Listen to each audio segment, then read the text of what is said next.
Hai teman-teman, ketemu lagi dengan saya Handoko dari Haswara Anjaya Ake. Alhamdulillah saat ini kita dapat tamu dari SPN Pak ya, Pak Santo. Nanti mungkin kita bisa ngobrol-ngobrol santai bagaimana tentang tenaga kerjaan sekarang ini, isu-isu Omnibus Law ya, dari pandangan serikat pekerja seperti apa sih gitu ya.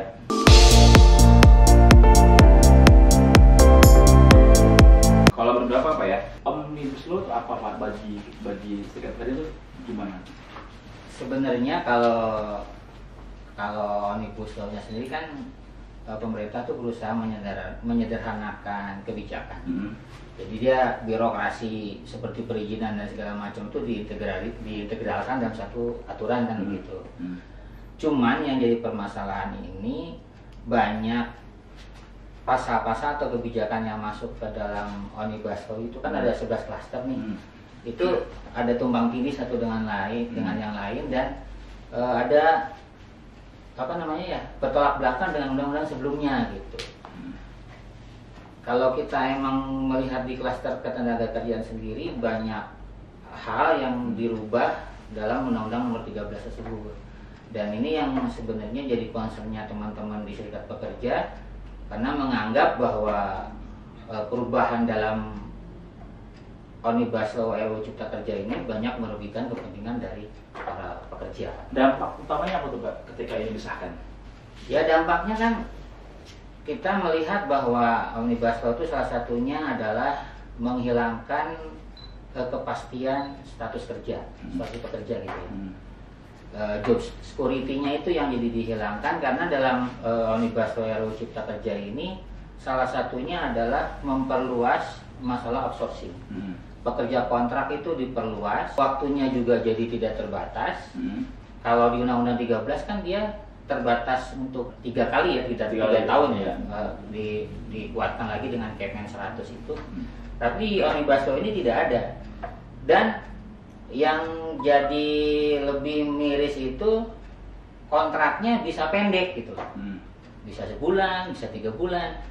Bagi kami namanya kontrak sebulan 3 bulan itu kan sama aja kayak orang baru PDKT ini. Baru kalau orang bertempur itu belum juga keringatan udah selesai itu pertempuran, jadi kayak gitu. Jadi dia kepastian kerjanya itu yang nggak ada. Oke Pak, mungkin ini dari sisinya saya kan dari outsourcing nih Pak ya, dari sisi kami kan fungsinya adalah seperti apa ya, fasilitator lah ya, antara dunia usaha dengan dunia kerja kan melalui kami ini ya. Karena gini Pak ya, menurut saya mungkin kadang-kadang kenapa kontrak-kontrak itu dibuat batasan atau tidak diperpanjang, mungkin dari sisi performance. Nah kan kalau seandainya tadi Bapak bilang 3 kali kontrak sudah harus permanen ya. Nah seandainya si karyawan tersebut secara kinerjanya tidak apa ya, biasa aja gitu, tidak bagus lah gitu. Nah tapi kan perusahaan itu kan kasih perpanjang. Nah tahun ketiga karena dia tidak bagus kan ada pertimbangan Pak, pertimbangan untuk tidak memperpanjang atau tidak mengangkat dia sebagai karyawan. Nah gitu. Itu kan kadang-kadang kan mungkin ya, saya dulu ketika saya sebagai karyawan mungkin saya akan berpikir ya begitu. Nah ketika saya sebagai pengusaha kan saya nggak mau dong, kualitas kan nggak bagus. Mungkin itu tuh yang menjadi pertimbangannya mereka. Nah kami tuh dilema kadang-kadang. Sebenarnya gini, kadang-kadang ya kalau saya bilang sih kalau seandainya outsourcing itu dihapuskan, saya sih setuju nggak setuju gitu. Nah kenapa gitu Pak? Sebenarnya kami ini juga membantu Pak.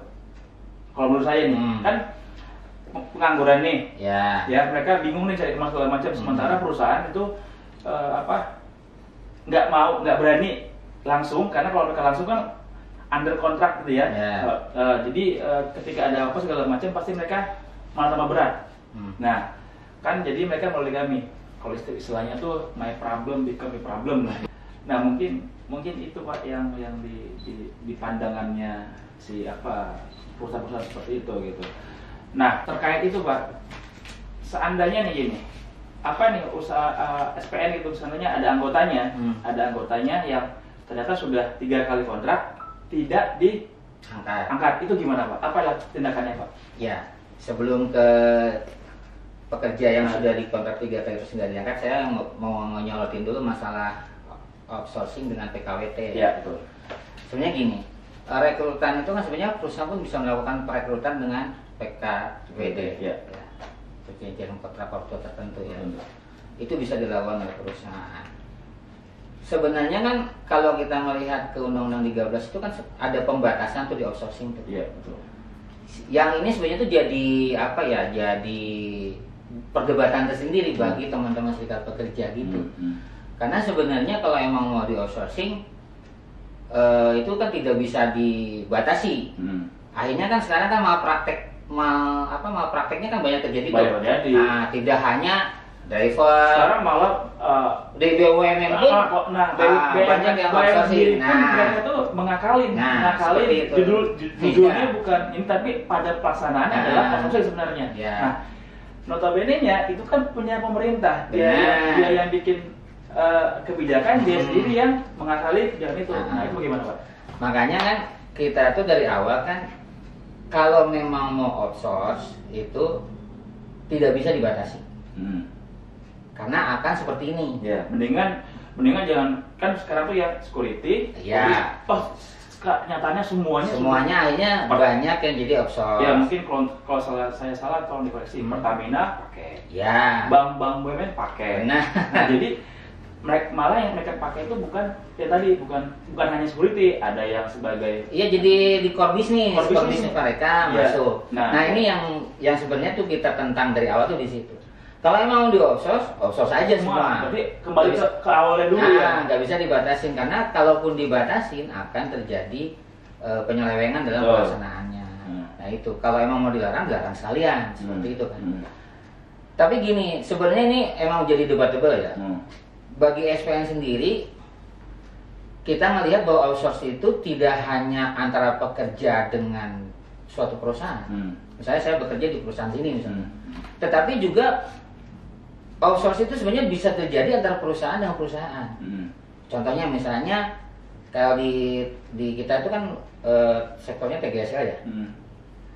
Pabrik sepatu Indonesia itu kebanyakan adalah outsource-nya dari misalnya brand Nike, Adidas dan sebagainya. Dengan kita tuh ngelihatnya bahwa perusahaan-perusahaan itu, jadi maksudnya itu gini loh, kalau SPN tuh ngelihat bahwa tidak hanya manusia, tetapi perusahaan pun bisa di-outsource oleh perusahaan lain, brand gitu. Nah, jadi kalau emang kita mau melihat dalam satu sisi outsourcing itu ada sisi negatif dan ada sisi positif, benar. Cuman kalau emang untuk khusus pekerja sangat tidak fair kalau dia misalnya ada ketentuan setelah 3 tahun harus diangkat, dia diputus kontrak. Nah, kalau seandainya setelah 3 tahun, secara perform, dia tidak perform, Pak. Nah, kenapa harus nunggu 3 tahun gitu loh? Sekarang persoalannya. Sekarang gini, misalnya nih, kita lari ke ini dulu, COVID Corona kan sekarang banyak PHK masalah nih, Pak ya. Misalnya saya dikontrak 12 bulan, dari bulan Januari sampai Desember. Oke. Kita tahu sekarang ya udah sekitar berapa juta, 2,2 juta yang udah di PHK. Saya di PHK, Pak. Saya di PHK bulan Mei ini. Bulan Mei ini. Nah, kalau undang-undang yang sekarang nih, kan ada kewajiban perusahaan itu membayar sisa kontrak. Nah, sementara bisnis perusahaan sudah tidak jalan. Itu gimana, Pak? Jadi gini, makanya kan tidak bisa juga kita melihat dari misalnya karena Januari, Februari, Maret, Mei dia diputus. Kita nggak bisa juga ngelihat kinerja perusahaan dari Januari sampai dengan Mei. Benar ya? Yeah. Namanya dia perusahaan itu kan ada perencanaan dong. 1 tahun mau ngapain kan? Dia udah budgeting nih, sekian. Cash flow-nya udah diatur. Sekian persen untuk misalnya upah, sekian persen untuk investasi dan sebagainya. Jadi nggak fair juga kalau misalnya begitu kejadian, ya, terus akhirnya pekerja yang dikorbankan. Kan begitu? Karena gini loh, tidak serta-merta kalau kata orang, ini masih juga debatable, ini force major atau apa, tapi nggak bisa juga dikatakan sebagai force major kan gitu. Karena yang kita tahu nih bahwa perusahaan itu minimal harus punya cash flow itu 3 sampai dengan 6 bulan, ya kan? 3 bulan. Karena gini loh, kalau di pabrik nih, saya ke pabrik aja yang kita tahu banget bahwa shipment barang itu nggak mungkin shipment sekarang nyampe sono langsung dibayar, nggak. Nyampe sono tunda 6 bulan. Itu udah pasti tuh. Dan kita pun hanya bayar payment ke bank itu sama dengan kita mendapatkan pembayaran seperti itu.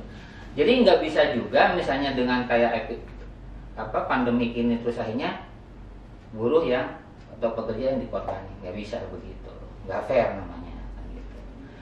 Itu walaupun sekarang nih kayak menteri misalnya kayak menteri buka peluang bahwa silakan tuh diomongin dengan pekerjanya kayak gitu kan.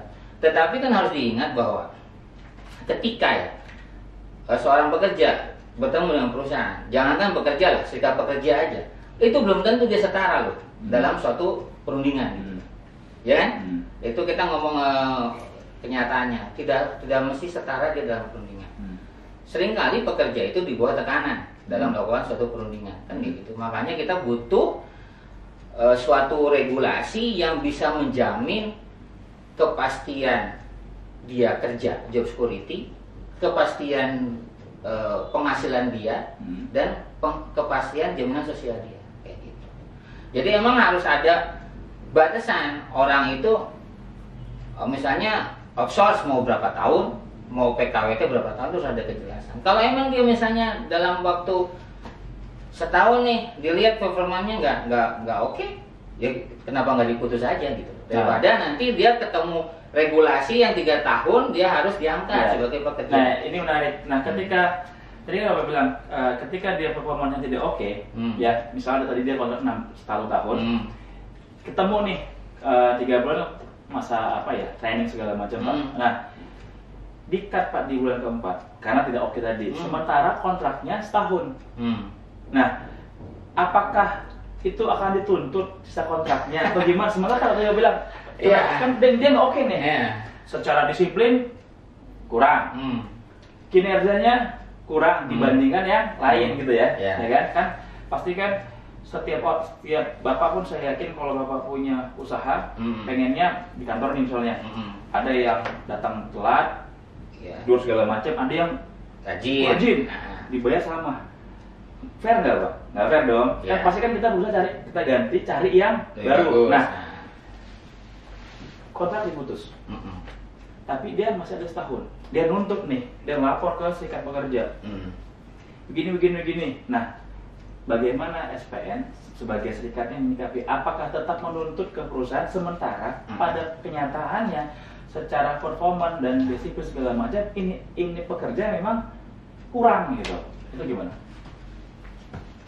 Kalau emang kita lihat regulasi sekarang memang begitu ya, bahwa emang harus dibayar kayak gitu. Kalau kita lihat regulasi sekarang begitu, makanya kan kalau kita emang mau membenahi suatu ketenaga kerjaan lah, membenahi suatu aturan, berarti kan kita harus lihat secara komprehensif.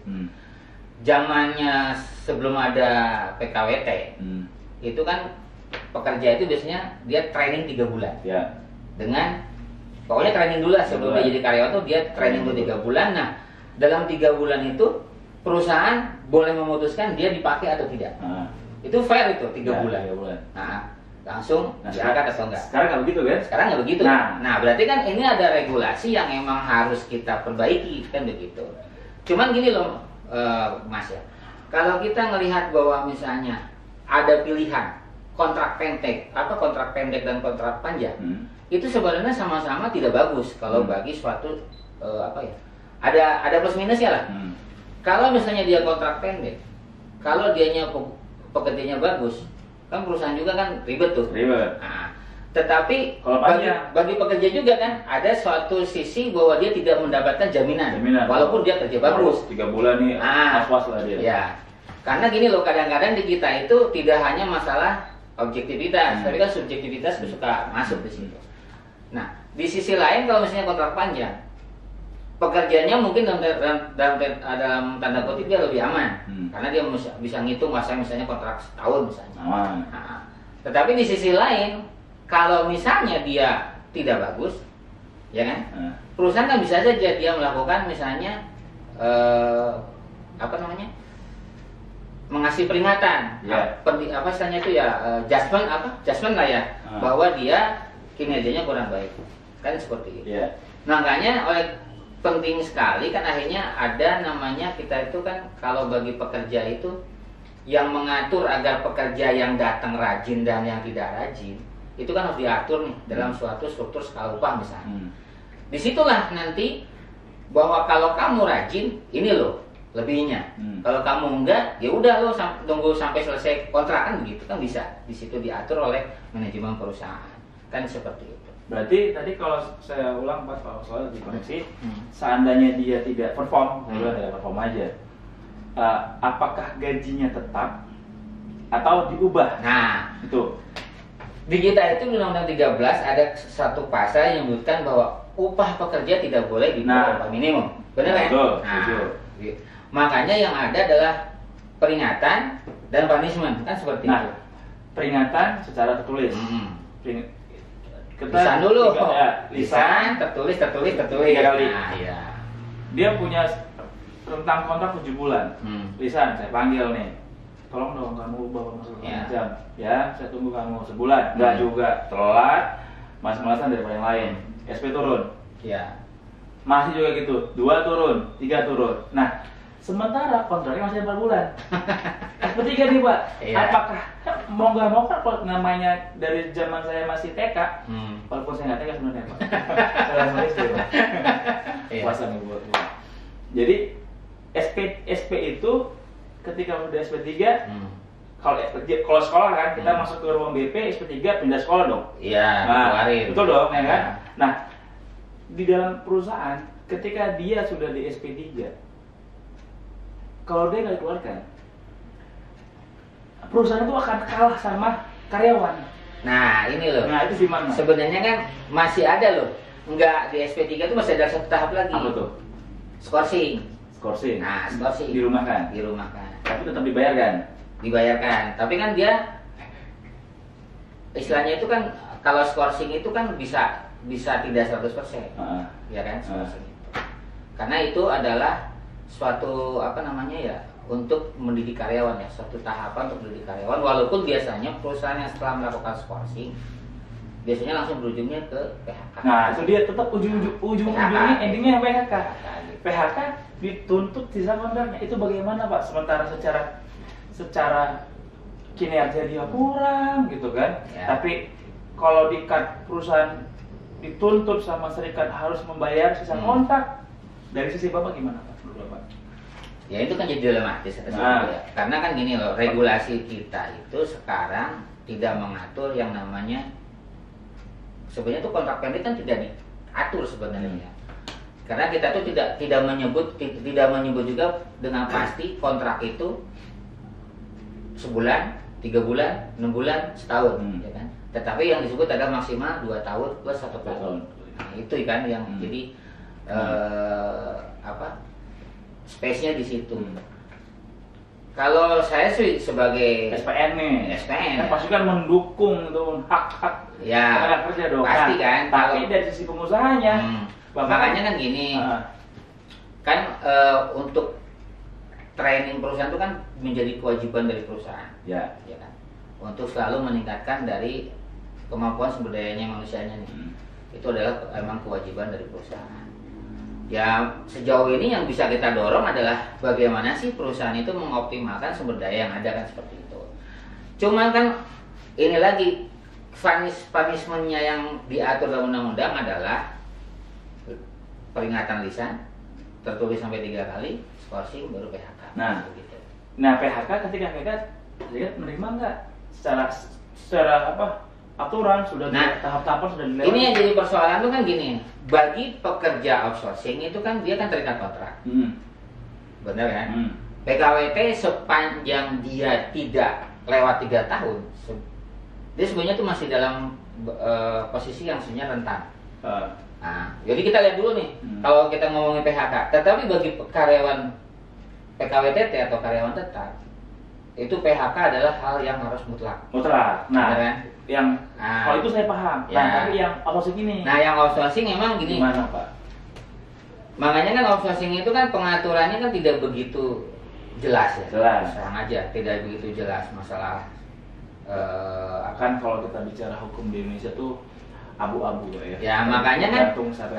Kalau kita melihatnya outsourcing itu makanya tidak masuk ke core bisnis. Karena kalau dia masuk ke core bisnis akan jadi masalah. Jadi masalah. Makanya perusahaan memilih karyawan outsourcing. Ya, makanya untuk driver. Macam. Nah, itu kan ya. Saya balik lagi Pak yang tadi, Pak, ini saya masih belum dapat jawaban yang itu dari Bapak. Kira-kira Bapak sebagai serikat pekerja tetap menuntut tidak hak itu yang seandainya tadi sudah resign, teguran segala macam, sudah skorsing dan PHK masuk kontrak? Karena itu menjadi regulasi, ya kan? Berarti emang dia berhak atas susah kontrak itu. Walaupun dalam tanda kutip ya. Dia tidak secara walaupun dalam tanda kutip dia kinerjanya kurang baik. Mungkin kedengarannya nggak fair. Nggak fair bagi perusahaan. Tapi itu adalah aturannya. Nah, itu mungkin Pak. Kadang-kadang itu menjadi dilema perusahaan Pak. Kenapa? Ini saya punya pemikiran nih Pak ya. Itu kenapa muncul ide outsourcing? Karena kalau dia karyawan tetap, resiko lebih berat dong. Ya. Begitu dia dapat SK karyawan tetap, kalimat PHK itu sakral. Betul kan? Ya. Nah, makanya dia mungkin menggunakan outsourcing itu sebagai kayak filter gitu, saringannya gitu ya. Kalau yang bagus dalam tempo waktu tertentu diangkat. Karena kan apalagi sekarang nih Pak di era digital ini itu karyawan itu aset Pak. Benar. Betul kan? Kalau kita bagus, kita kabur aja, kenapa gitu kan? Ya. Tapi kalau kita nggak bagus, push gitu kan. Nah, itu begitu mungkin. Jadi kan perusahaan ini kan merasa rugi gitu menggunakan jasanya tenaga kerja yang tidak perform. Sementara teman-temannya itu oke semuanya, tapi dia kebentur nih dengan regulasi. Sehingga mungkin Pak ada lulusan baru, ada tamatan baru yang mungkin secara mentalnya lebih bagus tidak bisa masuk karena ini tidak bisa dikeluarkan. Nah, ujung-ujungnya dampaknya adalah pengangguran tetap, jadi nggak kayak sirkulasinya nggak masuk. Jadi ya ini karena kan angka lulusan kan terus tambah terus Pak. Sementara pekerjaan terbatas. Iya dong. Dunia usaha itu dia bisa membuka lapangan kerja ketika ada bisnis baru atau ada yang pensiun, ada yang di PHK. Nah, kita bisa di PHK, dia tidak perform. Nah, perusahaan berhak dong mencari yang baru. Sementara kalau dia menambah baru tidak mengeluarkan yang lama, dia kalau ibarat di mesin nih kan ada kayak apa conveyor gitu ya. Slotnya nggak ada nih untuk di situ. Karena ada si orang ini yang secara perform nggak bagus, itu bagaimana? Kasian juga nih bagi mereka yang mau masuk kerja. Makanya kan gini ya, kalau kita ngelihat masalah tenaga kerja itu kan kompleks pasti ya. Karena kan di situ tidak hanya skill, tetapi juga attitude dari pekerja itu. Kan? Itu yang memang harus selalu selalu ditanamkan lah. Kalau kita ngelihat sistemnya, makanya kan kalau kita ngelihat sistem, kalau di Kepken 200 itu kan maksimal 2 tahun. Di situ kan perusahaan-perusahaan sebenarnya kan udah pada udah pada punya cara masing-masing tuh. Ada yang 3 bulan, ada yang 6 bulan dia memberikan kontrak. Karena itu salah satunya mungkin untuk menilai kinerja dari pekerja tersebut. Kalau kita melihat misalnya bukan yang di pabrik-pabrik lah, karena kalau saya sih lebih seringnya melihat di pabrik kan, bukan di perkantoran gitu. Kalau kita melihat di pabrik bahwa sebenarnya performa karyawan itu kan ditentukan dengan namanya job desk. Ya, perintah kerja, instruksi kerja. Nah itu, disitulah nanti akhirnya perusahaan itu punya kewenangan untuk mengatur pekerjanya, baik itu sanksinya, ataupun misalnya kalau kinerjanya bagus, promosi, salary dan bonusnya kan gitu. Ada reward, ada punishment, fair ya. Jadi ketika dia bagus, 3 bulan naik jabatan, naik salary-nya. Ya begitu. Tuh, itu pasti tepuk tangan semua, setuju semuanya. Tapi ketika kalau nggak punishment, nggak performance, kalian udah pernah punishment, apa itu? Ini. Nah ya, itu kadang-kadang kan kalau hujan mau, pas kemarau nggak mau. Ini kan kalau kita ngelihat secara fair ya, bahwa kan punishment dengan reward juga kan nggak seimbang. Terus kan nggak seimbang. Karena gini, sering kali nih, saya bilang di pabrik ya, sering kali dia dikasih target, tetapi tidak pernah itu kalau dia dapat target dikasih bonus. Tidak pernah di pabrik itu, sangat jarang. Nanti kalau di pabrik kerja sama saya kasih. Nah itu kan, itu persoalan. Karena bedanya adalah bagi usaha-usaha padat karya yang pakai orang banyak, nah, itu tidak sama dengan pekerja yang misalnya yang emang digital atau segala macam, yang lebih sedikit lah di situ. Jadi kita sebagai serikat pekerja melihatnya adalah ketika pekerja itu balance antara punishment-nya dengan reward-nya, itu berarti bagus. Tetapi yang menjadi masalah itu adalah ketika misalnya beban kerjanya dia tinggi, tetapi tidak sebanding dengan yang dia dapat. Jadi kalau misalnya untuk yang outsourcing, kalau misalnya dia khawatir dengan performa pekerja itu, berarti kan bisa diatur dengan masalah durasi kontraknya, atau misalnya dengan salary-nya. Ya kan, misalnya dia bagus ya udah dinaikin. Kalau dia turun berarti diturunin, tapi tidak boleh di bawah upah minimum. Itu dia kan gitu. Sementara upahnya sudah minimum. Tapi nah itu masalahnya kan gitu, karena gini loh, namanya upah minimum itu adalah jaring pengaman kan bagi dia agar dia punya performance yang bagus untuk bekerja. Gitu. Nama juga minimum kan, minimum banget lah gitu. Jadi emang kalau perusahaan emang mau fair, disitulah mainnya. Upah tidak boleh di bawah minimum, tetapi bagi pekerja yang bagus, ya kan, bisa dinaikin. Bagi yang bagus. Bagi yang bagus. Bagi yang tidak bagus. Nah, bagi yang tidak bagus ini kan akhirnya harus, bukan berarti dia upahnya di bawah minimum kan? Jadi gimana? Bagi tidak bagus nih. Ya. Emang agak sulit ya. Karena kalau saya nggak bakal setuju kalau upah itu di bawah minimum. Nah kayak gitu. Punishment-nya apa, Bapak tuh? Ketika dia tidak bagus. Apa? Yang jelas ini, kalau melihat dari regulasi yang ada sekarang, karena kan kalau misalnya outsource atau PKWT itu kan 2 tahun ya, dan diperpanjang sekali. Ya paling di situ durasinya seperti itu. Kan nunggunya lama.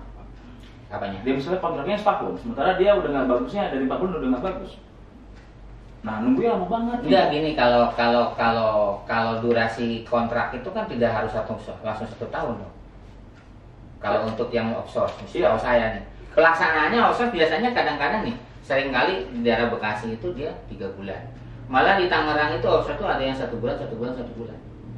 Gitu. Kalau dia 1 bulan, kalau yang setahu saya kalau ada aturannya itu berapa? 2+1 kontrak itu malah harus diangkat. Itu beda. Ini kalau Harpas, Harpas itu ketentuannya adalah dia 21 hari kerja. Setelah 3 bulan, 3 kali 21 hari kerja, dia harus diangkat jadi karyawan tetap. Itu kalau Harpas. Ya. Tapi kan Harpas juga kan biasanya itu kan untuk pekerjaan yang emang tidak kontinu gitu loh. Nah gitu. Ada nggak sih Pak ruang untuk negosiasi Pak ketika misalnya sisa kontrak 4 bulan, perusahaan tidak punya kemampuan untuk bayar segitu, ada nggak sih Pak ruang negosiasi? Kalau ruang negosiasi antara pekerja, antara pekerja dengan perusahaan itu selalu ada, ya kan? Tergantung dari misalnya segimana sih pemahaman pekerja itu antara hak dan kewajibannya, seberapa jauh itikad baik dari perusahaan atau enggak kan gitu kan. Kalau ruang untuk bipartit itu selalu ada. Karena gini, kalau sudah ada kesepakatan antara pekerja dengan pengusaha, khususnya dalam pesangon PTA dengan perusahaan, PTA nih karyawannya di PHK massal, serikat pekerjanya atau pekerjanya setuju dia untuk misalnya pesangonnya hanya 50% dari 1 kali. Ini setuju nih semua. perwakilannya ya, tanda tangan. Tetapi misalnya adalah di antara 200 orang itu 10 orang tidak setuju. Terus dia melakukan banding ke mediasi dan ke PHI. Biasanya bagi perusahaan yang sudah ada kesepakatan itu suka kalah. Siapa kalahnya? Yang kalah siapa? Yang nuntut dia harus mengikuti kesepakatan. Oke. Tetapi beda ceritanya kalau misalnya perusahaan A ini tidak menemukan kesepakatan. Itu akan akhirnya dilarikan ke aturan yang berlaku. Nah, apa Pak selama pengalaman Bapak itu pernah nggak sih Pak ngalamin yang sampai ke PHI? Saya sendiri korban PHK, saya ngalamin sampai PHK. Jadi pengurus di sini, pengurus serikat pekerja itu rata-rata korban PHK, dia udah ngalamin namanya dia banding, ngalamin banyak PHI. Gitu. Jadi resiko perusahaan itu ketika sampai PHI itu apa Pak? Sepanjang dia tidak melanggar regulasi, aman. Karena gini, gampangnya seperti gini. Gini Pak, misalnya kan tadi di PHK massal, sisa kontrak 3 bulan. Nah, buruh misalnya minta full 3 bulan dibayarkan. Si perusahaan minta bilang setengah dari gaji sebulan. Nggak ketemu. Ya, sampai di kan finalnya di PHI ya? Ya, dari mediasi dulu kan. Nggak juga. Gagal terus ke PHI. Nah, biasanya PHI akan lihat regulasi. Kalau tidak ada kesepakatan. Gitu. Nah, resikonya bagi perusahaan. Misalnya dia tidak kalah dan dia harus bayar. Kalau dia nggak bayar, tutup. Nah, kan masih ada jalan ketiga. Betul. Masih ada jalan lagi. Dia bisa kasasi ke MA. Ya kan? MA misalnya dia nggak bisa bayar. Tapi kan biasanya dalam keputusan PHI itu kan ada yang disita atau agunan kan misalnya gitu. Kalau misalnya dia nggak bayar bisa dibalikan. Kan kayak gitu. Berarti perusahaan tutup gitu ya? Taruhlah mungkin perusahaan tutup. Perusahaan udah menyatakan dia tutup. Tapi kan perusahaan itu kan masih ada aset kan. Nah, kalau misalnya dia nggak mau bayar, terus misalnya dalam tanda kutip pekerjaannya yang menang, itu kan pekerja itu kan jadi terhutang. Perusahaan itu punya hutang kepada. Ini maksudnya perdata ya? Iya. Perdata. Jadi hukumnya perdata yang dipakai gitu. Jadi dia bisa mempilotkan dengan mengajak salah satu misalnya suppliernya kayak gitu, mempilotkan perusahaan tersebut. Seperti itu. Berarti endingnya adalah pilot. Pernah nggak sih Pak sampai gitu Pak? Banyak perusahaan yang dipilotkan pekerja banyak. Contohnya Jabatek di Tangerang itu dipilotkan. Kan? Disita nggak Pak asalnya? Ya disita, ini kan lagi proses. Gitu. Sudah disita. Gitu. Cuman kan makanya gini, namanya proses hukum kan tidak seperti ada yang prosesnya cepat, ada yang prosesnya lambat. Tergantung juga etikat dari pengusaha itu kan. Dia mau cepat selesai atau dia mau berbelit-belit, kan kayak gitu kan. Karena bisa yang sering kejadian juga nih dia mau mengalihkan aset, jual asetnya gitu. Nah itu gimana? Kan harusnya kan nggak boleh. Nah, itu kan jadi perkara baru kan akhirnya, kan kayak gitu. Jadi perkara baru. Jadi perdata kan tahu sendiri lah, alurnya seperti apa. Muter-muter. Iya. Nah saya kembali lagi ke outsourcing nih Pak. Misalnya gini, contoh kasus ya, ada perusahaan outsourcing, ya dia punya kliennya membutuhkan SDM, tiba-tiba perusahaan tersebut bangkrut, tutup usaha. Nah, si tenaga kerjanya ini kontraknya sampai sekian lama, masih ada sisa kontraknya. Sementara perusahaan sudah tidak beroperasi, itu bagaimana Pak? Jadi gini, saya kasih tahu aja ya. Kalau perusahaan tutup, itu kan harus membuktikan tutupnya itu karena apa? Karena hakim biasanya bertanya cuma 2, perusahaan ini tutup atau perusahaan ini stop sementara, tidak berproduksi. Itu kan beda. Kalau misalnya perusahaan itu tutup, minimal kan harus membuktikan kerugiannya tuh, tutupnya karena apa. Dan nggak bisa misalnya saya rugi 6 bulan terus tutup.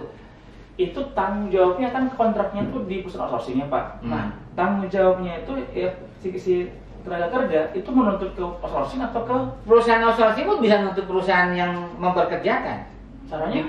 Ya itu tadi yang dipasang. Jadi gini, tadi kan saya kasih ilustrasi ya, bahwa perusahaan yang mempekerjakan perusahaan lain itu kan sama aja dengan outsource. Contohnya gini, pabrik A, dia mengerjakan brandnya Nike, ya kan? Berarti dia outsourcing dari Nike. Nike bertanggung jawab atas segala sesuatu yang terjadi di perusahaan itu, termasuk upah pekerjaan. Ini SPN sudah mempraktekkan. Suatu perusahaan A, dia di PHK cuma sekali nih. Akhirnya kita nuntut Nike untuk bertanggung jawab moral kepada pekerja itu karena dia harusnya dapat 2 kali ketentuan. Akhirnya dibayar. Nah, makanya jadi perusahaan outsourcing ini bisa menuntut Nike? Bisa. Pekerjanya bisa nuntut ke sana sebagai bentuk, walaupun kontraknya itu dengan outsourcing, bukan dengan. Iya, karena gini loh. Sebenarnya kan gini, makanya kan harus juga perusahaan outsourcing ini ngelihat ke perusahaan yang mempekerjakannya untuk kontraknya. Karena sebenarnya misalnya saya punya perusahaan outsourcing, saya kerja ke bapak nih perusahaan saya. Terus bapak mengingkari apa yang menjadi kesepakatan, saya bisa nutup dong, gitu. Ada tuh, regulasi ada tuh. Iya, ada. Kalau misalnya saya rugi, saya tutup, ya ruginya di mana? Kan gitu, harus dibuktikan juga di PHI, kan gitu.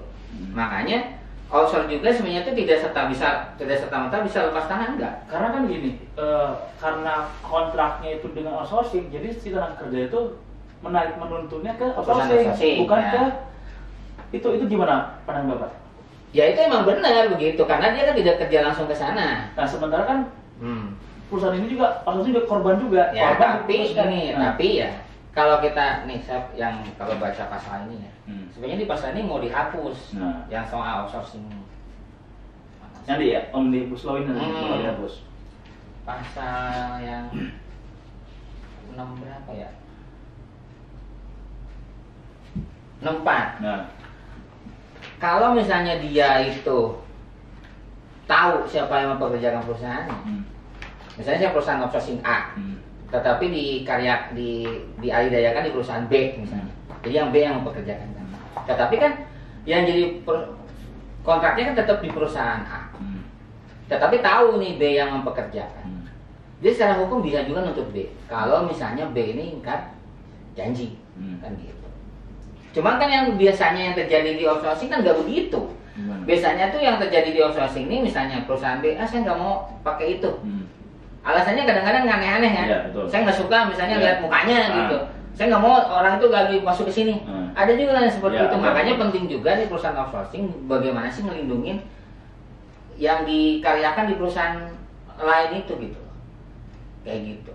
Karena yang saya tahu nih yang jadi kendalanya perusahaan outsourcing itu adalah sebenarnya kalau saya bilang Pak ya, outsourcing ini dilema lemah juga Pak. Di kiri dituntut, di sini ditekan nih dong.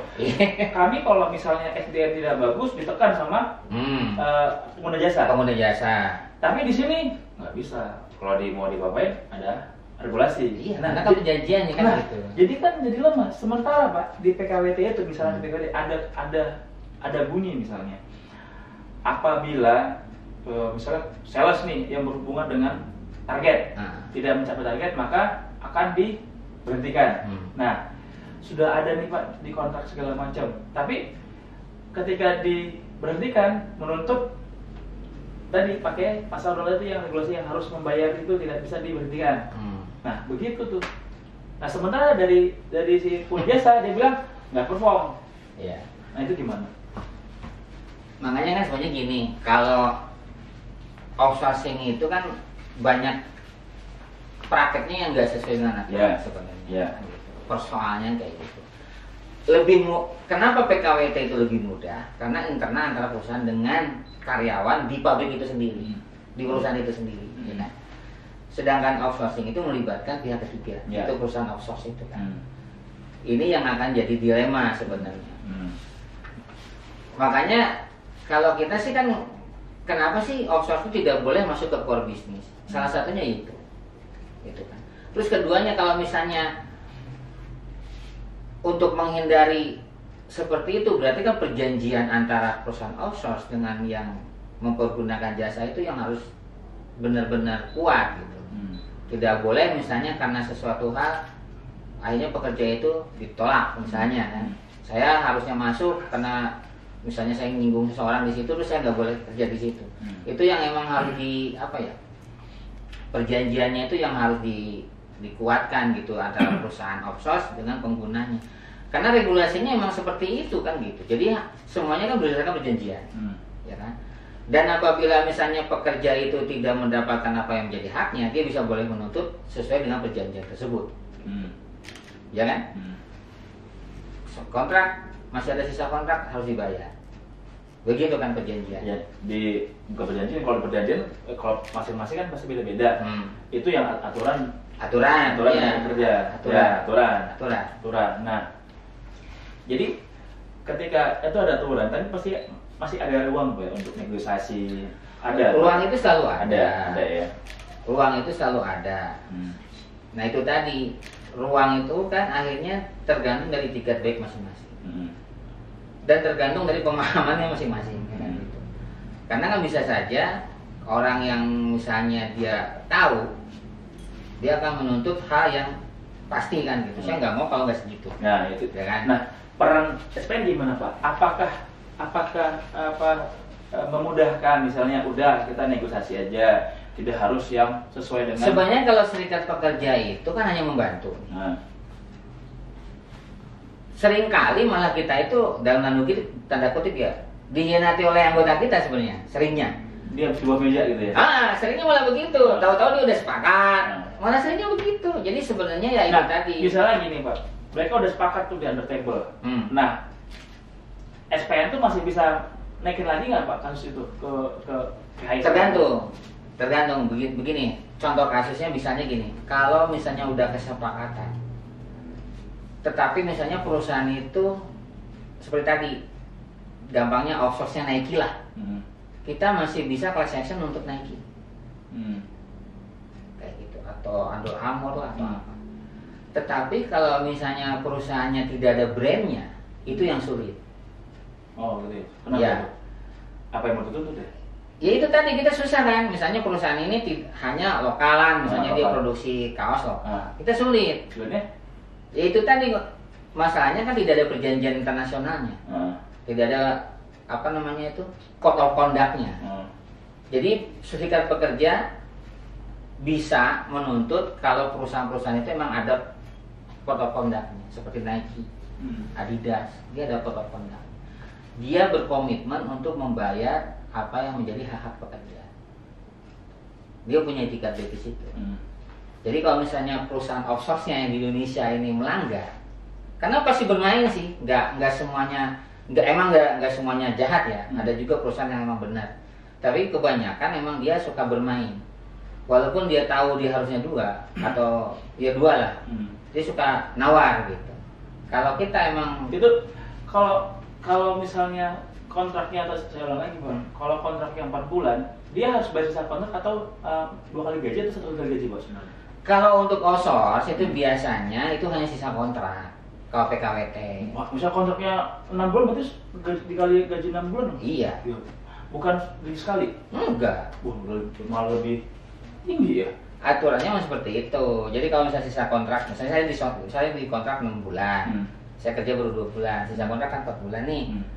Terus karena saya dianggap nggak bagus, diberhentikan. Berarti kan ada 4 tuh.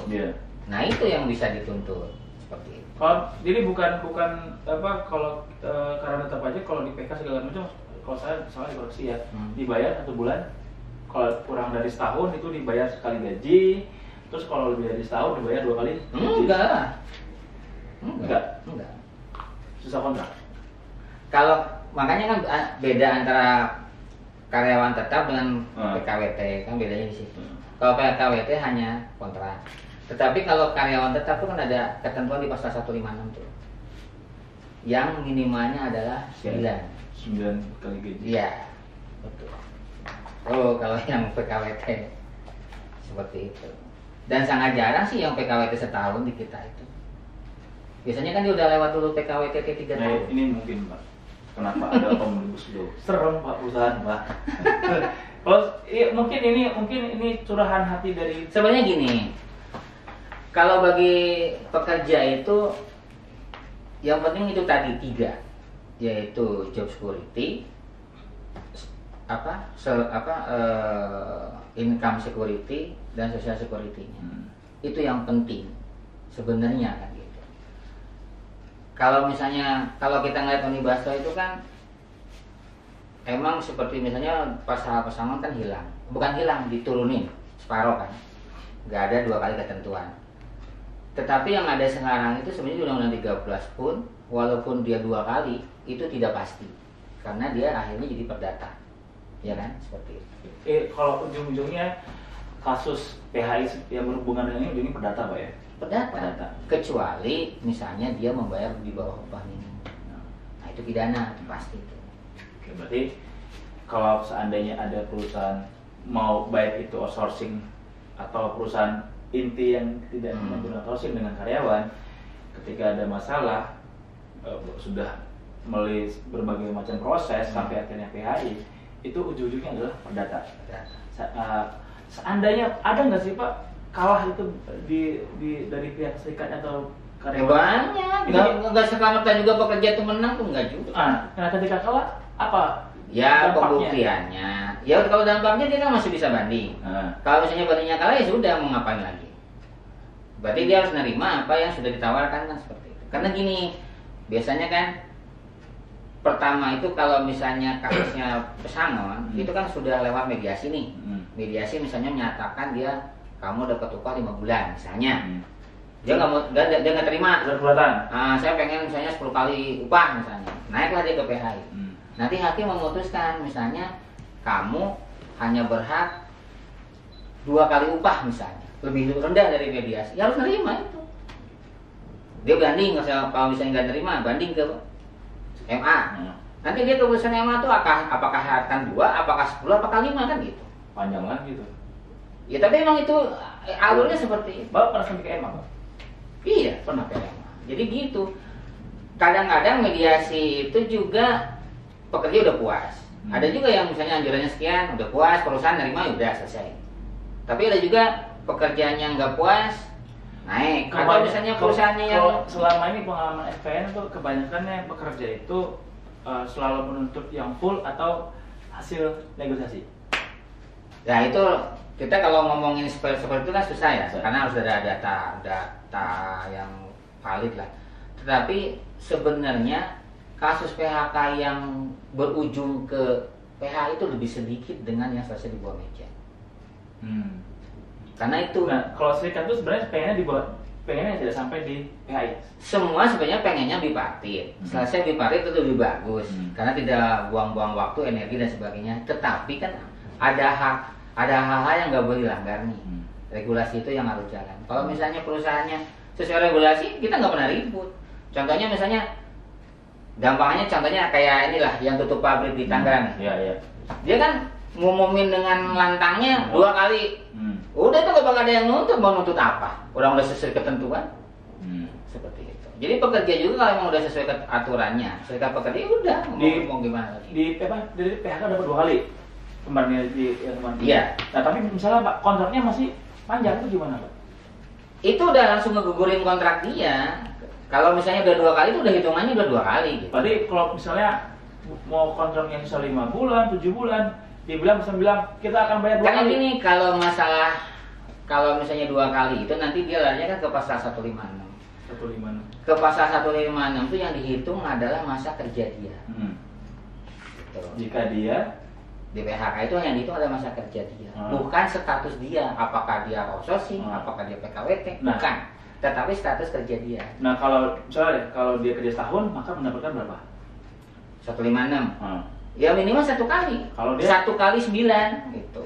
1 kali. Nah, bukan 1 kali 9 karena kan ketentuannya kan 9 kali tuh. Nah tadi kan bilang si perusahaan itu bayarnya 2 kali itu gimana? 2 kali ketentuan maksudnya. 2 kali 9. Oh gitu. 2 kali pasal 156 itu kan ngaturnya 9 kali tuh. Dikali 2. Dikali 2. Tambah dalam lagi urusan itu. Emang itu regulasinya seperti itu, gitu. Tetapi kan istilahnya di sini bahwa ada kepastian setelah dia tidak bekerja. Itu kan maksudnya pemerintah dulu kenapa sih bikin gitu. Tapi kalau misalnya PHK itu massal, itu bedanya adalah yang dipakai biasanya bukan status yang jadi penekanan. Misal Pak, dalam kontrak kerja antara tenaga kerja dengan perusahaan outsourcing atau perusahaan pengguna jasa tidak diatur terkait pesangon apabila diputuskan dengan alasan A, B, C, D. Tadi misalnya tidak perform segala macam, itu bagaimana Pak?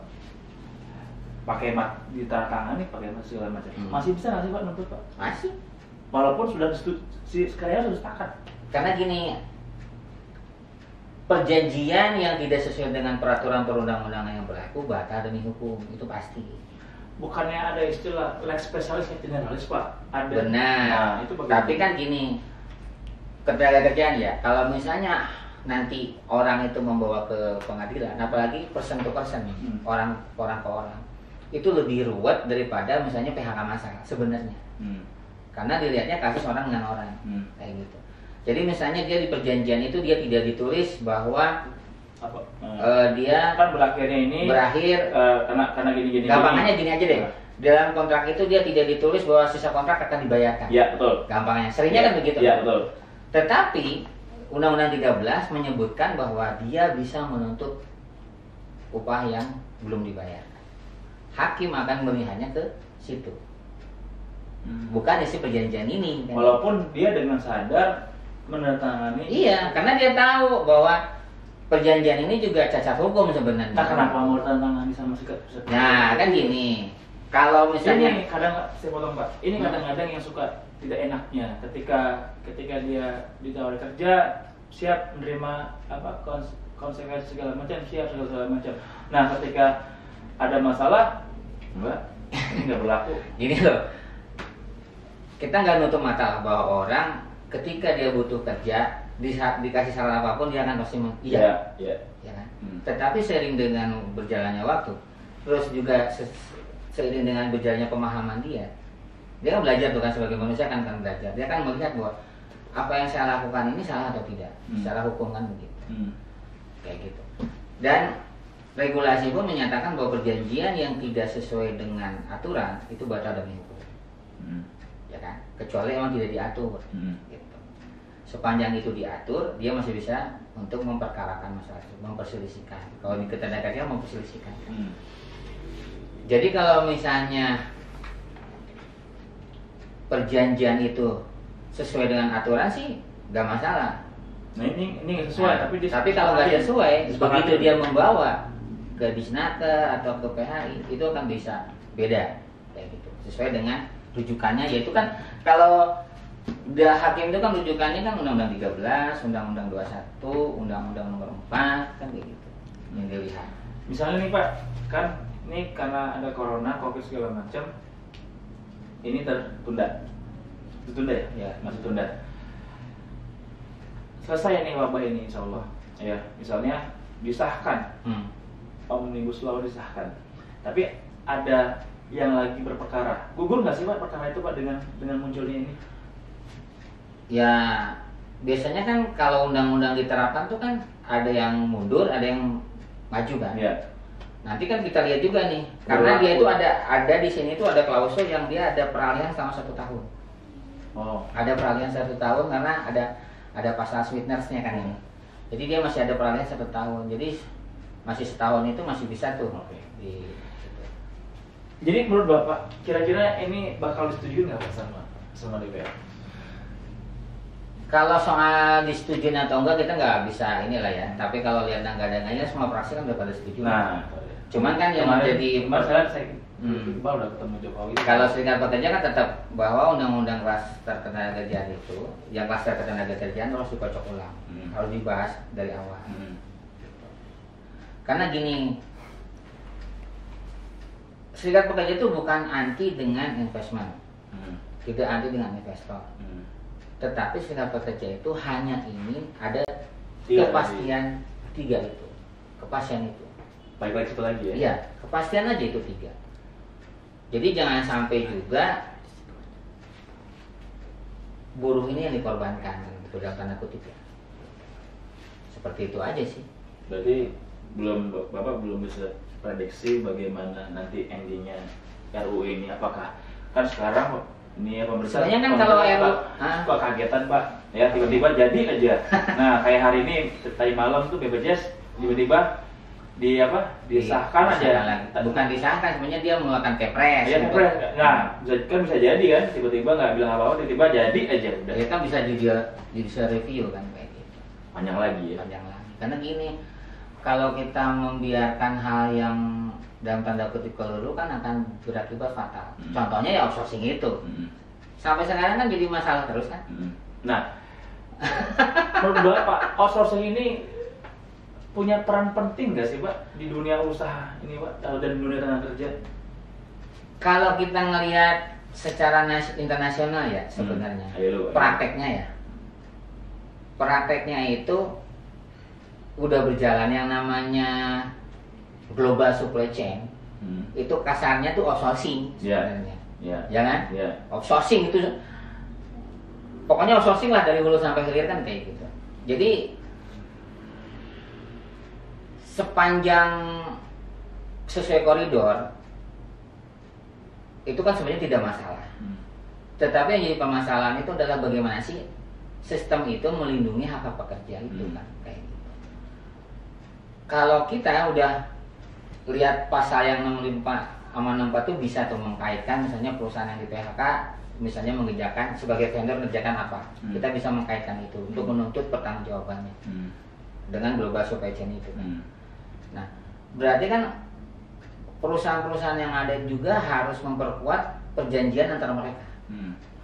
Perusahaan yang menggunakan dengan perusahaan yang menyediakan jasanya. Kadang-kadang pengalaman saya nih Pak, kita suka lemah juga karena mereka draftnya itu. Seperti itu. Apalagi pekerja dengan perusahaan kan jadi nggak equal gitu loh. Pak. Jadi begini, kita kan juga mau bisnis di berjalan, betul ya? Ya. Kalau kita nggak punya klien nggak jalan. Kadang-kadang draft itu kan dari klien. Setuju atau enggak katanya? Ya kalau setuju ya sama. Jadi. Kalau enggak. Nah, kita kan nggak punya pilihan gitu. Jadi bekerja juga begitu. Nah, tapi begini Mbak, menariknya itu dia. Ketika ada permasalahan, yang terpojokan adalah outsourcing. Karena apa? Di sini dia tidak punya power bargaining untuk menentukan aturan atau draft isi dari perjanjian itu karena mau atau enggak pilihannya. Nah di sini di tenaga kerja ketika ada masalah yang disalahkan outsourcing. Kenapa? Kontraknya dengan outsourcing. Nah begitu. Jadi berarti ya. Jadi di satu sisi kami itu membantu, saya merasa saya tuh membantu pemerintah dalam mengurangi pengangguran. Kenapa? Sekarang Bapak tahu, walaupun kita punya aturan, tapi semuanya diselewengkan. Ya banyak banget, bahkan BUMN itu pakai outsourcing kan. Nah, kenapa mereka tidak mau langsung merekrut kami dong? Berarti membantu tenaga kerja. Nah, tapi ketika kita bantu, kita cari pekerjaan segala macam, ada masalah yang ditembak outsourcingnya. Nah, kami juga nih butuh pelindungan nih. Ada mungkin ya serikat outsourcing Indonesia? Ada. Di mana tuh ada? Jadi sebenarnya gini, kita tuh punya anggota di Tangerang itu yang pekerja outsourcing. Ada. Maksud saya outsourcingnya nih. Nah, berarti kan perusahaan outsourcing itu harus berserikat. Karena kan soalnya gini, semua orang, individu maupun organisasi kan punya hak untuk berserikat. Jadi dia tidak menutup kemungkinan perusahaan-perusahaan outsourcing. Kan berbadan hukum kan outsourcing. Nah, itu dia tidak haram juga kalau dia membentuk serikat pekerja. Karena saya tuh ngelihatnya gini loh, perusahaan outsourcing begitu lemah kepada perusahaan pengguna jasa. Betul. Begitupun pekerja yang butuh pekerjaan ketika dia melamar pekerjaan. Dia ditawarin apapun, pasti akan tanda tangan. Nah. Tapi ketika dia sudah bermasalah, ngadu ke serikat, jadi kuat. Jadi kuat dong, jadi kayak punya dukungan. Sama serikat apa didorong, udah maju terus, ada win terus. Makanya ini, kalau saya ya, kalau kita nih kan sepanjang hal itu emang diatur regulasinya, ya kan, kita akan bantu. Tidak ada ruang lah untuk outsourcing untuk tidak membayar kewajiban. Iya, kalau memang dia harus bayar, kan kayak gitu. Karena berpatokan kepada regulasi. Bagaimanapun regulasi adalah yang mengatur kita kan. Kita harus paham dong, kita harus patuh dong dengan regulasi yang ada kan. Gak bisa berontak dari situ. Cuman yang jadi persoalan adalah bagaimana kan kita meningkatkan bargaining itu. Pekerja, salah satu caranya meningkatkan bargaining dia sebagai pekerja adalah dengan berserikat. Mungkin juga kan perusahaan outsourcing berserikat, kan bisa saja. Kayak gitu. Apa ya, dua sisi butuh kontrak, butuh job, tapi di sisi lain juga kita nggak bisa nawar, kan seperti itu. Itu yang kenyataannya seperti itu. Jadi ini Pak, kegiatan SPN nanti ketika ini selesai bakal ada nggak sih Pak, kayak unjuk rasa apa gimana gitu? Gini kan Presiden Jokowi. Saya sudah lama sih ngeliat lagi di bawah. Presiden Jokowi kan menjanjikan akan membahas ulang klaster ketenagakerjaan. Jadi kita mintanya agar pasal-pasal yang dirubah, ya kan, masukkan usulan dari. Sementara fraksi-fraksi di DPR setuju udah. Sebenarnya bukan setuju untuk dibahas. Kan sekarang masih pembahasan, ya kan? Karena dia tuh masih harus ada rapat pendengar umum, ya, rapat RPDU ya, rapat umum dia harus dengar suara dari pemerintah, pandangan umum ya, rapat pandangan umum RPU itu. Nah, kita juga kan sebenarnya kan mintanya, sebenarnya sih kalau SPN ngeliat tuh Omnibus Law RUU Cipta itu tidak hanya masalah ketenagakerjaan, karena banyak hal yang berbahaya juga digabungkan semua. Ya. Contohnya kan masalah HGU. HGU itu kan di sini di Omnibus Law ini kan bisa 90 tahun. Belanda aja dulu waktu menjajah Indonesia itu cuma 75 tahun. Berarti lebih parah kan dari pemerintah kolonial ya. Paham nggak maksudnya? Jadi investor asing bisa menguasai tanah di Indonesia itu 90 tahun. Ini saya baca nih kemarin nih, Tanzania begitu dia sama dengan Tiongkok untuk bangun pelabuhan 90 tahun. Iya. Berarti begitu nih Pak.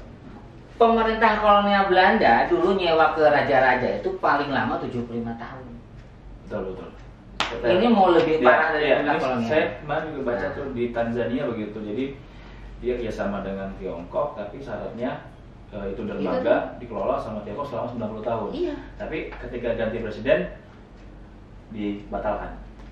Seperti itu. Tapi kan nanti dia bisa ke arbitrase internasional, karena dia kan perjanjiannya kan itu tadi kan, kayak kita WTO dulu yang kalah itu masalah sedan mobil nasional kan di situ. Kalau ini sudah dibuka ruang itu akan berbahaya bagi Indonesia. Kenapa? Rakyat Indonesia itu ya kan lemah. Lemahnya apa? Kurs kita aja lihat. Kekuatan rupiah dengan dolar gimana sih? Dia bawa dolar nih. Uang kamu berapa rupiah kan gitu. Saya sewa deh, saya beli di rumah tanah kamu kan. Dia nggak akan punya power untuk menolak kalau ketika kekuatan uang itu datang. Apalagi misalnya pemerintah, yuk silahkan, mau di mana aja silahkan. Karena sekarang pemerintah lagi butuh. Iya, tetapi kan bukan serta merta juga akhirnya kedaulatan negeri dalam tanda kutip itu dipertaruhkan. Tapi pada kenyataannya seperti itu. Benar, makanya ini yang harus seperti itu, yang tidak hanya oleh serikat pekerja nih. Karena kan serikat pekerja juga sekarang tuh banyaknya masih ngeributin masalah klaster ketenagakerjaan. Tetapi sebenarnya klaster-klasternya juga sama bahayanya. Menurut Bapak nih Pak, kan udah lama di serikat, apa bedanya treatment antara menteri yang dulu, Hanif, dengan yang sekarang Pak, terhadap tenaga kerja? Sama aja. Masih sama aja, malah tambah parah. Ya? Ya entah itu karena dia gagap gara-gara pandemi atau apa ya, tapi yang jelas ya sama aja gitu, parah, lebih parah. Contohnya surat edaran soal THR. Surat edaran soal THR itu kan sebelumnya kan Kementerian itu hanya menggarisbawahi bahwa THR itu harus diberikan maksimal 7 hari sebelum hari raya. Tetapi yang saat ini adalah membolehkan pengusaha berunding dengan pekerja. Padahal THR itu sesuai dengan PP 78 dan Permennya Menteri nomor 6 tahun. Siapa namanya? Ida Fauzia. Ya, sesuai dengan Permenaker Menteri Ketenagakerjaan nomor 6 tahun 2016. Artinya THR itu adalah normatif. Artinya yang sudah dibuat aturannya, dibuat permennya saja masih bisa dinegosiasikan. Malah yang membuat itu yang memberi ruang untuk negosiasi. Makanya gini, sebenarnya tuh kalau ruang itu ya harus dibedakan. Hal normatif adalah hal yang tidak bisa dirundingkan. Tapi pada kenyataannya, nah ini kan ada kesalahan. Tetapi kan harus dilihat juga sebenarnya ya, surat edaran itu ditujukan ke siapa? Surat edaran itu kan ditujukannya ke gubernur kan? bukan ke pekerja kan. Pekerja kan bisa aja bodo amat, itu kan bukan ditujukan kepada kami. Kayak gitu. Cuman kan yang jadi permasalahan adalah begitu pelaksanaannya seolah-olah ini membolehkan, ya kan? Seolah-olah membolehkan. Jadi ini perusahaan kayak I get ya, power. Gitu. Jadi kayak dia diberi apa ya, kepercayaan diri bahwa boleh kalian negosiasi. Padahal sebenarnya itu enggak juga, karena surat itu ditujukan bukan seandainya nih Pak, nanti ada ini kan Bapak kan punya pasti buru-buru yang lagi digugat sekarang udah digugat ya? Udah, lagi KSP udah digugat. Ya. Karena itu tadi banyak yang akhirnya di ini mau digugat sementara waktu lebaran sudah mendekat, itu bagaimana? Ya nggak masalah sebenarnya, kan yang digugat adalah menterinya kan. Menterinya. Ya. Kalau gini loh, makanya kan gini. Serikat federasi ya, federasi kan SPM kan federasi. Federasi itu kan tidak bisa menghalang-halangi apa yang sudah diambil kesepakatan di pabrik atau di perusahaan masing-masing. Walaupun sebenarnya bisa memberi sanksi kan gitu. Tetapi tidak bisa juga nih mengendalikan semuanya untuk menolak misalnya. Jadi kan akhirnya bagaimana sih pemahaman mereka sebagai pekerja terhadap permasalahan ini? Boleh tidak hal ini untuk dinegosiasikan? Seperti itu. Pak, misalnya nih Pak, ada pabrik baru beroperasi. Sementara serikat pekerja banyak ya, ada SPSI segala macam. Nah, bagaimana Pak misalnya kayak SPN bisa masuk ke pabrik itu atau kadang-kadang suka ada serikat lain ya, itu gimana? Kalau di lapangan sesama Kopaja gitu kan. Kalau soal organizer itu kan hak-hak semua federasi punya hak yang sama. Untuk bahkan saya punya teman tuh di daerah Narogong, pabriknya dia vendornya apa ya, Philips tuh ada 2 atau 3 gitu. Itu mah baru 3, di Tangerang tuh ada 9 satu pabrik. Itu gimana Pak? Sebagian ya itu lagi sebenarnya kan permasalahannya sepanjang tidak melanggar regulasi itu boleh dilakukan. Undang-Undang 21 tahun 2000 soal serikat pekerja itu kan bunyinya setiap orang berjumlah 10 bisa mendirikan serikat pekerja. Minimal berjumlah 10 orang.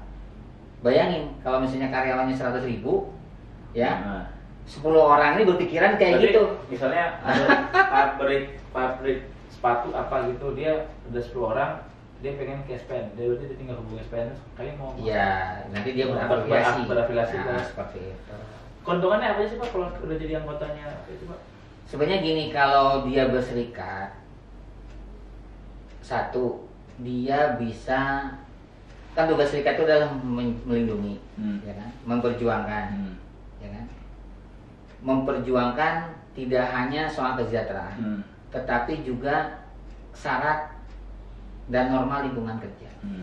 Karena tempat kerja itu harus kondusif, harus aman, ya kan, harus bersahabat, agar pekerja itu juga nyaman, kan kayak gitu. Jadi norma dasar kerja itu harus dijalankan. Nah, dengan berserikat itu dia punya kekuatan untuk mengkontrol itu, untuk menegosiasikan itu. Karena hanya dengan serikat pekerja lah dia punya apa ya namanya legalitas untuk melakukan perundingan. Saya misalnya sebagai pekerja nih sendiri nih, nggak punya legalitas untuk merundingkan hal seperti norma dasar kerja, merundingkan upah nggak bisa.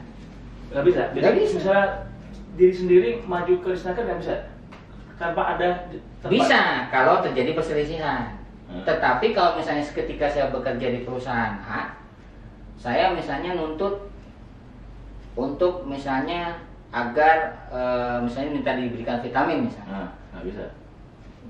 Bisa, tapi kan tidak akan efektif kalau sendiri, ya kan? Akan kuat ketika dia berserikat. Dan perusahaan itu kan ada ketentuan nih bahwa bagi perusahaan yang sudah memiliki serikat pekerja, itu kan harus membuat perjanjian kerja bersama. Perjanjian kerja bersama itu akan muncul ketika perusahaan itu ada serikat pekerja. Tadi itu Pak, kewajibannya apa Pak bagi mereka ketika sudah berafiliasi ke SPN? serikat mereka nih. Ya bagi mereka kan hanya Ada bayar iuran. Dapat berapa? 0,5% dari upahnya. Dari upahnya. Ya untuk SPM, kalau yang lain ada yang 1%, macam-macam itu tergantung dari ADART masing-masing. Kan setiap federasi harus punya ADART masing-masing. Begitupun afiliasinya harus punya. Itu 0,5% dari total gaji ya Iya, kalau upah Jakarta 4 juta itu kan berarti kan 20 ribu. Ya, segitu. Segitu ya. Dan itu pun nanti dikelolanya gini. Untuk perangkat itu di DPC-nya, di kota kabupatennya 30%, di provinsinya 10%, di pusat 10%. Untuk merekanya 50%. Tabungan yang di pabrik. Iya. Ada. Ya untuk operasional mereka. Gitu. Karena kan serikat pekerja itu harus melakukan advokasi, melakukan pendidikan, melatih anggotanya. Gimana sih sebenarnya itu aturan regulasi soal ketenagakerjaan kayak apa? Sebenarnya kan gini, kalau orang patuh dengan regulasi itu nggak akan masalah karena di situ memuat hak dan kewajiban. Jadi jangan berpikir juga serikat pekerja itu taunya nuntut, enggak juga, karena dia pun akan mengarahkan anggotanya untuk mematuhi apa yang menjadi kewajiban mereka, menjalankan menjadi kewajiban mereka. Contohnya gini, kalau emang dia waktunya kerja, serikat pekerja itu punya hak untuk menegur, kamu nih waktunya kerja, ngapain pada ngobrol? Karena kan seperti itu fungsinya. Perusahaan bisa mengadu ke bisa, ini tolong dong anggota kalian ditertibin nih, orang harusnya pada kerja ini pada ngobrol, bisa boleh. Karena kan untuk membentuk hubungan industrial itu seperti itu. Jadi masing-masing bisa saling mengawasi, masing-masing bisa saling mengingatkan. Kadang-kadang kan suka karena apa ya, antara perusahaan dengan serikat itu udah langsung jadi buruk sangka gitu. Ikan cupang gitu udah mau ngadu aja gitu ya. Ya itu yang harus diperbaiki. Makanya kan kalau kita melihat Indonesia itu kan sebenarnya itu kan hubungan antara pengusaha dengan pekerja itu kan harusnya sesuai dengan Pancasila. Makanya disebutnya hubungan industrial Pancasila. Jadi masing-masing harus tahu mana yang menjadi haknya dan masing-masing mau menjalankan kewajibannya. Intinya di situ. Jadi kalau masing-masing udah tahu hak dan kewajibannya harusnya aman. Mungkin itu aja dulu Pak. Ini jadinya apa ya? Menarik gitu ya. Tapi masih kurang puas ya. Tapi saya tahunya Bapak katanya mau di Kerawang Pak ya. Ya saya sih sebenarnya kan kalau di sini kan sering setiap hari. Kalau mau ngobrol aja sebenarnya. Nanti kita mungkin bikin sesi baru lagi ya dengan jadi makasih juga nih udah dapat jadi kayak knowledge gitu ya. Jadi kami juga jadi tahu batas-batasannya yang mana ya yang harus dilakukan. Tadi juga ternyata kami ini bisa juga berserikat terus bisa juga ketika ada tenaga kerja yang berafiliasi dengan serikat bisa mengadukan mereka tentang bagaimana kewajibannya. Oke. Saya kira cukup ya Pak Santo, terima kasih banyak waktunya ya. Mudah-mudahan bermanfaat bagi kita semua, bagi para job seeker nih. Yang penting tenaga kerja, calon tenaga kerja. Jadi sebelum menerima pekerjaan juga harus jelas. Iya, jelas. Membaca setiap kontrak-kontraknya, apabila tidak setuju atau memberatkan, sebaiknya dibicarakan atau tidak diambil. Benar, itu lebih fair. Begitu lebih fair. Jadi jangan nanti ketika sudah ada masalah menuntut. Jadi gitu ya. Jadi biar semua pihak tidak dirugikan. Kan tujuannya memberi keuntungan semua pihak gitu ya. Iya, emang harus dinamis, harus harmonis gitu. Nggak bisa untung sendiri juga. Cukup ya, saya kira demikian. Makasih Pak Santo. Sama-sama. Ya, semoga sukses, semoga SPN bisa besar. Saya doakan Bapak menjadi menteri nih Pak. Nanti tenaga kerja tahun 2038. Amin dulu. Iya, amin. Okay. Bagi Anda yang ingin bekerja, ketika mendapatkan tawaran bekerja di suatu perusahaan, sebaiknya Anda sebelum menerima tawaran tersebut membaca dulu kontrak-kontrak kerja yang diberikan. Apakah sudah sesuai atau belum dengan hak-hak dan kewajiban yang akan Anda jalankan. Jangan sampai ketika sudah bekerja ada masalah di kemudian hari, itu akan menjadi sebuah perselisihan yang pada akhirnya akan merugikan semua pihak. Demikian dari saya. Terima kasih.